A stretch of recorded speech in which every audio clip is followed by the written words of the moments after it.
ಉತ್ತರ ದಿಕ್ಕಿಗೆ ತಲೆ ಹಾಕಿ ಮಲಗಬಾರದು ಅಂತ ಹೇಳ್ತಾರೆ. ಯಾಕೆ?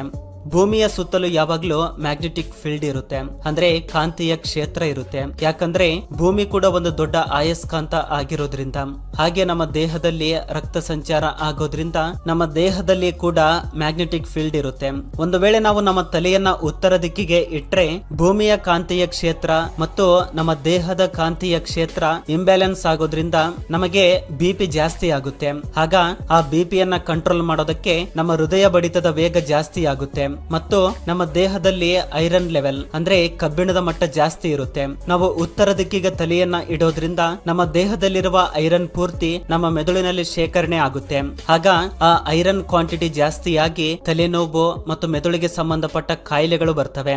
ಈ ಎಲ್ಲಾ ಕಾರಣಗಳಿಂದ ಮನೆಯಲ್ಲಿ ಉತ್ತರ ದಿಕ್ಕಿಗೆ ತಲೆ ಹಾಕಿ ಮಲಗಬಾರದು ಅಂತ ಹೇಳ್ತಾರೆ. ಡಾಕ್ಟರ್ಸ್ ಸಾಮಾನ್ಯವಾಗಿ ಬಿಳಿ ಬಟ್ಟೆಗಳನ್ನ ಧರಿಸ್ತಾರೆ, ಯಾಕಂದ್ರೆ ತಮ್ಮ ಜೊತೆ ಇರೋ ಸಹೋದ್ಯೋಗಿಗಳು ಮತ್ತು ರೋಗಿಗಳು ತಮ್ಮನ್ನು ಸುಲಭವಾಗಿ ಗುರುತಿಸ್ತಾರೆ ಅಂತ.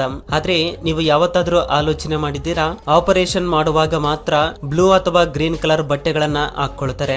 ನೀವು ಗಮನಿಸಿದ್ರೆ ಆಪರೇಷನ್ ಥಿಯೇಟರ್ ನಲ್ಲಿರುವ ಪದರೆಗಳು, ಬೆಡ್ ಶೀಟ್ ಬಣ್ಣಗಳು ಸಹ ಗ್ರೀನ್ ಅಥವಾ ಬ್ಲೂ ಕಲರ್ ನಲ್ಲೇ ಇರ್ತವೆ. ಇಷ್ಟಕ್ಕೂ ಬ್ಲೂ ಅಥವಾ ಗ್ರೀನ್ ಕಲರ್ ನೇ ಯಾಕೆ ಬಳಸ್ತಾರೆ?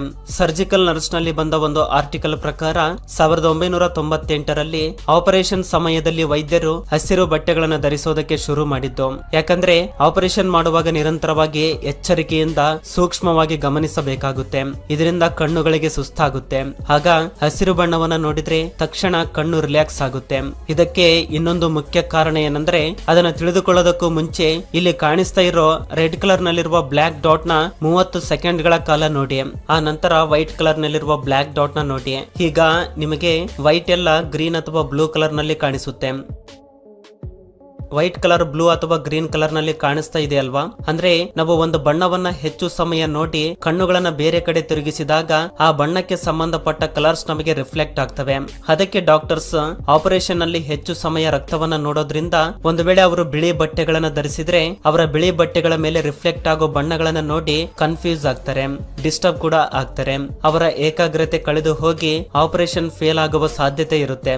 ಆದ್ದರಿಂದ ಆಪರೇಷನ್ ಸಮಯದಲ್ಲಿ ಗ್ರೀನ್ ಅಥವಾ ಬ್ಲೂ ಕಲರ್ ಬಟ್ಟೆಗಳನ್ನ ಧರಿಸ್ತಾರೆ. ನೀವು ಹೆಡ್ ಫೋನ್ ಜಾಕ್ ನ ಗಮನಿಸಿದ್ರೆ ಕೆಲವು ರಿಂಗ್ಸ್ ಕಾಣಿಸ್ತವೆ. ಒಂದರ ಮೇಲೆ 2 ರಿಂಗ್ಸ್ ಇದ್ರೆ, ಇನ್ನೊಂದರ ಮೇಲೆ 3 ರಿಂಗ್ಸ್ ಇದ್ರೆ, ಇನ್ನೊಂದರ ಮೇಲೆ ಕೇವಲ ಒಂದೇ ರಿಂಗ್ ಇರುತ್ತೆ. ಇಷ್ಟಕ್ಕೂ ಅವುಗಳ ಉಪಯೋಗ ಏನೆಂದು ತಿಳಿದುಕೊಳ್ಳೋಣ. ಆಕ್ಚುಲಿ ಈ ಹೆಡ್ಫೋನ್ ಜಾಕ್ ಮೇಲೆ ಒಂದೇ ರಿಂಗ್ ಇದ್ರೆ ಆ ಹೆಡ್ಫೋನ್ ನಿಮಗೆ ಕೇವಲ ಮೊನೋ ಪ್ಲೇ ಬ್ಯಾಕ್ ಸೌಂಡ್ ನ ಮಾತ್ರ ಕೊಡುತ್ತೆ. ಅಂದ್ರೆ ಲೆಫ್ಟ್ ಮತ್ತು ರೈಟ್ ಸೇಮ್ ಮ್ಯೂಸಿಕ್ ಇರುತ್ತೆ. ಅದೇ 2 ರಿಂಗ್ಸ್ ಇದ್ರೆ ಆ ಹೆಡ್ಫೋನ್ ಸ್ಟೀರಿಯೋ ಸೌಂಡ್ ಔಟ್ಪುಟ್ ನ ಕೊಡುತ್ತೆ ಎಂದು ಅರ್ಥ. ಸ್ಟೀರಿಯೋ ಸೌಂಡ್ ಅಂದ್ರೆ ನಿಮ್ಗೆ ಗೊತ್ತು, ಥಿಯೇಟರ್ ರೀತಿ right and left side different effects ಇರ್ತವೆ. ಇನ್ನು 3 ರಿಂಗ್ಸ್ ಇದ್ರೆ ಸ್ಟೀರಿಯೋ ಎಫೆಕ್ಟ್ಸ್ ಜೊತೆಗೆ ಮೈಕ್ರೋಫೋನ್ ಕೂಡ ಆ ಹೆಡ್ಫೋನ್ ನಲ್ಲಿ ಇದೆ ಎಂದು ಅರ್ಥ. ಅಂದ್ರೆ ನೀವು ಆ ಹೆಡ್ಫೋನ್ ನಿಂದ ಫೋನ್ ಮಾಡಿದಾಗ ಮಾತನಾಡಬಹುದು. ಮೊಬೈಲ್ ಫೋನ್ಸ್ ಇಲ್ಲದೆ ದಿನ ಕಳೆಯೋದಿಲ್ಲ ಅನ್ನೋ ಹಾಗೆ ಈಗಿನ ಪ್ರಪಂಚ ನಮ್ಮ ಅವಸರಗಳನ್ನ ತೀರಿಸುತ್ತಾ ಕೆಲವರಿಗೆ ಖುಷಿಯನ್ನ ನೀಡುತ್ತಾ ಇನ್ನು ಕೆಲವರಿಗೆ ಅಡಿಕ್ಟ್ ಮಾಡಿಕೊಳ್ತಾ ಇದೆ.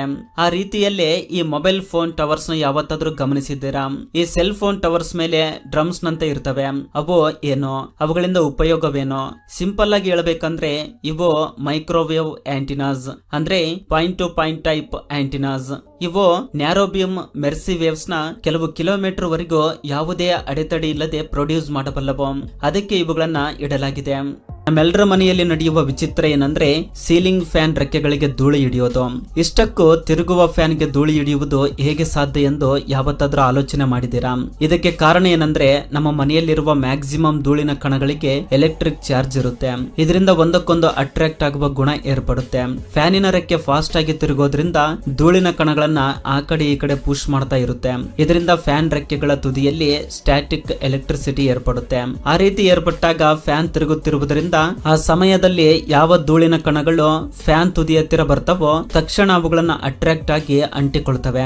ಈ ರೀತಿ ದಿನಾಲು ಫ್ಯಾನಿನ ರೆಕ್ಕೆಗಳ ತುದಿಯಲ್ಲಿ ಹೆಚ್ಚಿನ ಚಾರ್ಜ್ ಏರ್ಪಟ್ಟು ಅಲ್ಲಿ ಹೆಚ್ಚು ಧೂಳು ಹಿಡಿಯುತ್ತೆ. ಮನೆಯಲ್ಲಿ ಬಳಸೋ ಗ್ಯಾಸ್ ಸಿಲಿಂಡರ್ ಕೆಳಗೆ ಈ ರೀತಿ ಸುತ್ತಲೂ ಹೋಲ್ ಇರುವುದನ್ನ ಗಮನಿಸಿರ್ತೀರಾ? ಇವುಗಳ ಉದ್ದೇಶ ಏನಂದ್ರೆ ಏರ್ ಸರ್ಕ್ಯುಲೇಷನ್ ಸರಿಯಾಗಿ ಆಗುವುದಕ್ಕೆ ಸಿಲಿಂಡರ್ ಕೆಳಗೆ ಹೀಟ್ ಜನರೇಟ್ ಆಗದಂಗೆ ಗಾಳಿ ಹೋಗ್ತಾ ಬರ್ತಾ ಸಿಲಿಂಡರ್ ಕೆಳಗೆ ಟೆಂಪರೇಚರ್ ಸಮಾನವಾಗಿರುತ್ತೆ. ಈ ಸಿಲಿಂಡರ್ ಕೆಳಗೆ ವಾಟರ್ ಏನಾದ್ರೂ ಇದ್ರೆ ಸಿಲಿಂಡರ್ ಬೇಗನೆ ಜಂಗು ಹಿಡಿಯುವ ಅವಕಾಶ ಇರುತ್ತೆ. ಈ ಹೋಲ್ ಇರೋದ್ರಿಂದ ಗಾಳಿ ಅದರಿಂದ ಬರೋದು ಹೋಗೋದು ಮಾಡೋದ್ರಿಂದ ಆ ಹೋಲಿಂದ ವಾಟರ್ನ ಆವಿಯಾಗುವಂತೆ ಮಾಡುತ್ತೆ. ಅದರಿಂದ ಸಿಲಿಂಡರ್ ಜಂಗು ಹಿಡಿಯದೆ ಹೆಚ್ಚು ದಿನಗಳವರೆಗೆ ಬರುತ್ತೆ. ನಿಮ್ಮ ಸುತ್ತಮುತ್ತಲಿರುವ ನಾಯಿಗಳನ್ನ ಈ ರೀತಿ ನೋಡಿರ್ತೀರಾ, ಒಂದು ಕಾಲು ಮೇಲೆತ್ತಿ ಸುಸ್ಸು ಮಾಡುತ್ತೆ. ಅದಕ್ಕೆ ಕಾರಣ ಏನು ನೋಡೋಣ ಬನ್ನಿ. ಈ ರೀತಿ ಮಾಡುವುದಕ್ಕೆ ಮೇನ್ ರೀಸನ್, ನಾಯಿಗಳು ಕೆಲವು ಸ್ಥಳಗಳನ್ನ ಆಕ್ರಮಿಸಿಕೊಳ್ತವೆ. ನೀವು ಸೂಕ್ಷ್ಮವಾಗಿ ಗಮನಿಸಿದ್ರೆ ನಿಮ್ಮ ಸುತ್ತಮುತ್ತಲು ದಿನಾಲು ಸೇಮ್ ನಾಯಿಗಳೇ ಕಾಣಿಸಿಕೊಳ್ತವೆ. ಬೇರೆ ನಾಯಿಗಳು ಅಷ್ಟು ಹೆಚ್ಚಾಗಿ ಬರುವುದಿಲ್ಲ.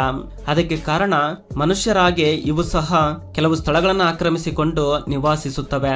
ಆ ವಿಷಯ ಬೇರೆ ನಾಯಿಗಳಿಗೆ ತಿಳಿಯಲು ಯುರಿನ್ ಈ ರೀತಿ ಸ್ವಲ್ಪ ಎತ್ತರವಿರುವ ಪ್ರದೇಶದಲ್ಲಿ ಒಯ್ಯುತ್ತೆ. ಇವುಗಳ ಯುರಿನ್ ನಲ್ಲಿ ಪೊರೋಮೋನಸ್ ಅನ್ನೋ ಸೂಕ್ಷ್ಮವಾದ ಸೇಂಟ್ ಪಾರ್ಟಿಕಲ್ಸ್ ಇರ್ತವೆ. ಆ ಸೇಂಟ್ ಸ್ಮೆಲ್ ನ ಕಂಡು ಹಿಡಿಯುವ ಮೂಲಕ ಆ ಏರಿಯಾದಲ್ಲಿ ಈಗಾಗಲೇ ಬೇರೆ ನಾಯಿಗಳು ಇದ್ದಾವೆ ಎಂದು ಆ ಕಡೆ ಹೋಗದೆ ಜಗಳ ಬರದ ಹಾಗೆ ನಾಯಿಗಳು ಎಚ್ಚರಿಕೆಯಿಂದ ಇರ್ತವೆ. ಇದು ನಾಯಿಗಳಿಗೆ ಒಂದು ಕಮ್ಯುನಿಕೇಶನ್ ರೀತಿ ಯೂಸ್ ಆಗುತ್ತೆ.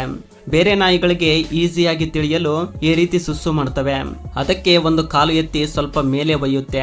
ಏಕೆಂದ್ರೆ ಯಾವುದಾದ್ರೂ ವಸ್ತುಗಳ ಮೇಲೆ ಸುಸ್ಸು ಮಾಡಿದ್ರೆ ಆ ಸ್ಮೆಲ್ ಹೆಚ್ಚು ದಿನಗಳವರೆಗೆ ಇರುತ್ತೆ. ಅದೇ ನೆಲದ ಮೇಲೆ ಆದ್ರೆ ಮನುಷ್ಯರ ಅಥವಾ ಬೇರೆ ಜೀವಿಗಳು ನಡೆದಾಡುವುದರಿಂದ ಸ್ಮೆಲ್ ಹೋಗುವ ಚಾನ್ಸ್ ಇರುತ್ತೆ. ಮತ್ತು ನಾಯಿಗಳಿಗಿರುವ ಅತಿ ಮುಖ್ಯವಾದ ಟ್ಯಾಲೆಂಟ್ ನಮ್ಮೆಲ್ಲರಿಗೂ ಗೊತ್ತಿರುತ್ತೆ, ಅದೇ ಸ್ಮೆಲ್ ಅಂದ್ರೆ ವಾಸನೆಯನ್ನ ನೋಡಿ ಕಂಡು ಹಿಡಿಯುವುದು. ಮನುಷ್ಯರಿಗಿಂತ 40ರಿಂದ 1,00,000 ಪಟ್ಟು ಹೆಚ್ಚು ವೇಗವಾಗಿ ಸ್ಮೆಲ್ ನೋಡಿ ಕಂಡು ಹಿಡಿಯಬಲ್ಲವು. ಮನುಷ್ಯರಿಗೆ ಮತ್ತು ನಾಯಿಗಳಿಗೆ ಇಷ್ಟು ವ್ಯತ್ಯಾಸ ಯಾಕಿದೆ ಅಂದ್ರೆ, ಬೀದಿ ನಾಯಿಗಳು ಒಂದು ರೀತಿಯ ವಾಸನೆ ನೋಡಿ ಕಂಡು ಹಿಡಿದ್ರೆ ಪೊಲೀಸ್ ನಾಯಿಗಳು ತುಂಬಾ ವೇಗವಾಗಿ ಕಂಡು ಹಿಡಿಯಬಲ್ಲವು. ಅಂಡ್ ಮನುಷ್ಯರು ತಮ್ಮ ಬ್ರೈನ್ ನ ಕೇವಲ 5% ಮಾತ್ರ ವಾಸನೆ ನೋಡಲು ಯೂಸ್ ಮಾಡಿದ್ರೆ ಈ ನಾಯಿಗಳು 30% ಬ್ರೈನ್ ನ ಯೂಸ್ ಮಾಡ್ತವೆ. ಶೂಸ್ ಗಳಲ್ಲಿ ಈ ರೀತಿ ಹೋಲ್ಸ್ ಇರುವುದನ್ನ ನೋಡಿರ್ತೀರಾ. ಇವುಗಳಿಗೆ 2 ಉದ್ದೇಶಗಳಿವೆ. ಒಂದು, ಶೂಸ್ ಒಳಗೆ ವೆಂಟಿಲೇಷನ್ ಗೋಸ್ಕರ. ಹೆಚ್ಚು ಸಮಯ ಶೂಸ್ ಹಾಕಿಕೊಂಡಾಗ ಒಳಗೆ ಕಾಲಿಗೆ ಸೆಕೆ ಆಗದಂತೆ ಇವು ಗಾಳಿಯನ್ನ ಕಳುಹಿಸುವುದಕ್ಕೆ ಉಪಯೋಗವಾಗುತ್ತವೆ. ಆದ್ರೆ ಅವು ಸಾಕ್ಸ್ ಹಾಕಿಕೊಂಡಾಗ ಯೂಸ್ ಆಗುವುದಿಲ್ಲ. ಮತ್ತು ಎರಡನೇ ಪರ್ಪಸ್ ಏನಂದ್ರೆ ಲೇಸ್ ಕಟ್ಟಿಕೊಳ್ಳುವುದಕ್ಕೆ. ಈ ಶೂಸ್ ನ ರೆಗ್ಯುಲರ್ ವೇ ನಲ್ಲಿ ಅಲ್ಲದೆ ವಿಡಿಯೋದಲ್ಲಿ ತೋರಿಸದ ಹಾಗೆ ಕಟ್ಟಿಕೊಳ್ಳಬೇಕು. ಅದಕ್ಕೋಸ್ಕರ ಈ ಹೋಲ್ಸ್ ಇರ್ತವೆ. ಯಾಕೆ ಆಲ್ಮೋಸ್ಟ್ ಎಲ್ಲ ಡಿಶ್ ಟಿವಿ ಆಂಟಿನಾಸ್ ಎಲ್ಲ ಸೌತ್ ಈಸ್ಟ್ ಸೈಡ್ ನಲ್ಲೇ ಬಾಗಿರ್ತವೆ ಅಂದ್ರೆ ಆಗ್ನೇಯ ದಿಕ್ಕಿನಲ್ಲೇ ಯಾಕೆ ಬಾಗಿರ್ತವೆ? ನೀವು ನಿಮ್ಮ ಮನೆ ಮೇಲಿರುವ ಡಿಶ್ ಟಿವಿ ಆಂಟಿನಾವನ್ನ ಗಮನಿಸಿದ್ರೆ ಅದು ಸೌತ್ ಈಸ್ಟ್ ಸೈಡ್ ಗೆ ತಿರುಗಿರುತ್ತೆ. ಇಷ್ಟಕ್ಕೂ ಇವುಗಳು ಆ ದಿಕ್ಕಿನಲ್ಲಿ ಯಾಕೆ ತಿರುಗಿರುತ್ತವೆ ಎಂದು ನಮ್ಮಲ್ಲಿ ತುಂಬಾ ಜನರಿಗೆ ಗೊತ್ತಿರಲಿಕ್ಕಿಲ್ಲ. ನಾವು ಬಳಸುತ್ತಿರುವ ಪ್ರತಿ ಡಿಶ್ ಟಿವಿ ನೆಟ್ವರ್ಕ್ಸ್ ಎಲ್ಲ ಸ್ಯಾಟಲೈಟ್ ಮೂಲಕ ಕೆಲಸ ಮಾಡ್ತವೆ. ಹಾಗಾದ್ರೆ ಇಸ್ರೋನ ನಿಬಂಧನೆಗಳನ್ನ ಪ್ರತಿ ಟೆಲಿಕಾಂ ಕಂಪನಿ ಪಾಲಿಸಬೇಕು. ಸೊ ಇಸ್ರೋ ರೂಲ್ಸ್ ಪ್ರಕಾರ ಇಂಡಿಯನ್ ಟೆಲಿಕಾಂ ಕಂಪನಿಗೆ ಸಂಬಂಧಿಸಿದ ಸ್ಯಾಟಲೈಟ್ಸ್ ಎಲ್ಲ 48ರಿಂದ 115 ಡಿಗ್ರಿ ಪೂರ್ವಕ್ಕೆ ಫೇಸ್ ಆಗಿರಬೇಕು. ನಮ್ಮ ಸ್ಯಾಟಲೈಟ್ಸ್ ಎಲ್ಲ ಈಸ್ಟ್ ಮತ್ತು ಸೌತ್ ಈಸ್ಟ್ ದಿಕ್ಕಿಗೆ ಹತ್ತಿರವಿರುವುದರಿಂದ ನಮ್ಮ ಡಿಶ್ ಟಿವಿ ಆಂಟಿನಾಸ್ ಎಲ್ಲ ಸೌತ್ ಈಸ್ಟ್ ದಿಕ್ಕಿಗೆ ತಿರುಗಿರುತ್ತವೆ. ಈ ರೀತಿ ಇರುವುದರಿಂದಲೇ ನಮ್ಮ ಟಿವಿ ಸಿಗ್ನಲ್ಸ್ ಚೆನ್ನಾಗಿ ಬರುತ್ತವೆ. ಹಾಗೆ ನಾರ್ಮಲ್ ಆಗಿ ಡಿಶ್ ಟಿವಿ ಒಂದು ಕರ್ವ್ಡ್ ಶೇಪ್ಡ್ ಬೌಲ್ ಮತ್ತು ಫೀಡ್ ಆರ್ನ್ ಹೊಂದಿರುತ್ತದೆ. ಇದೇ ಆ ಫೀಡ್ ಆರ್ನ್. ಸ್ಯಾಟಲೈಟ್ ನಿಂದ ಬರುವ ಸಿಗ್ನಲ್ಸ್ ನೇರವಾಗಿ ಈ ಕರ್ವ್ಡ್ ಶೇಪ್ ನಲ್ಲಿರುವ ಡಿಶ್ ಮೇಲೆ ಬಿದ್ದು ಫೀಡ್ ಆರ್ನ್ ಮೇಲೆ ರಿಫ್ಲೆಕ್ಟ್ ಆಗುತ್ತೆ. ಅದು ಕೂಡ ನ್ಯಾರೋ ಬೀಮ್ ರೀತಿ ಸಿಗ್ನಲ್ಸ್ ನ ಫೋಕಸ್ ಮಾಡುತ್ತೆ. ಈ ಫೀಡ್ ಆರ್ನ್ ಮೂಲಕ ಸಿಗ್ನಲ್ಸ್ ಒಳಗಿರುವ ಸೆಟ್ ಅಪ್ ಬಾಕ್ಸ್ ಗೆ ಬಂದು ಟಿವಿ ನಲ್ಲಿ ಚಾನಲ್ಸ್ ಬರ್ತವೆ. ಈ ರೀತಿ ಡಿಶ್ ಟಿವಿ ಕೆಲಸ ಬಾಕ್ಸರ್ಸ್ ಬಾಯಿಯಲ್ಲಿ ಈ ರೀತಿ ಇಟ್ಟುಕೊಳ್ಳುವುದನ್ನ ನೋಡಿರ್ತೀವಿ. ಅವುಗಳನ್ನ ಮೌತ್ ಗಾರ್ಡ್ ಎಂದು ಕರೀತಾರೆ. ಇವು ದಂತಗಳಿಗೆ ಮತ್ತು ತುಟಿಗಳಿಗೆ ಏನೂ ಆಗದ ಹಾಗೆ ನೋಡಿಕೊಳ್ತವೆ. ಇದನ್ನ ಇಟ್ಕೊಳ್ಳೋದ್ರಿಂದ ಬ್ರೈನ್ ಡ್ಯಾಮೇಜ್ ಕೂಡ ಕಡಿಮೆ ಆಗುತ್ತೆ ಎಂದು ತುಂಬಾ ಜನರಿಗೆ ಗೊತ್ತಿಲ್ಲ. ಕೇಳುವುದಕ್ಕೆ ವಿಚಿತ್ರವಾಗಿದ್ರು ಇದು ನಿಜ. ಯಾರಾದ್ರೂ ದವಡೆ ಮೇಲೆ ಪಂಚ್ ಹೊಡೆದ್ರೆ ತಕ್ಷಣ ತಲೆ ತಿರುಗುತ್ತೆ. ಅಂದ್ರೆ ಅದರ ಅರ್ಥ ನಮ್ಮ ದಂತಗಳು ಬ್ರೈನ್ಗೆ ಕನೆಕ್ಟ್ ಆಗಿರುವುದರಿಂದ ದಂತಗಳ ಮೇಲೆ ಬಡಿದ್ರೆ ಬ್ರೈನ್ಗೆ ಎಫೆಕ್ಟ್ ಆಗುತ್ತೆ. ಪ್ಲೇಯರ್ಸ್ ತಕ್ಷಣ ನಾಕ್ಔಟ್ ಆಗುವ ಸಾಧ್ಯತೆ ಇರುತ್ತೆ.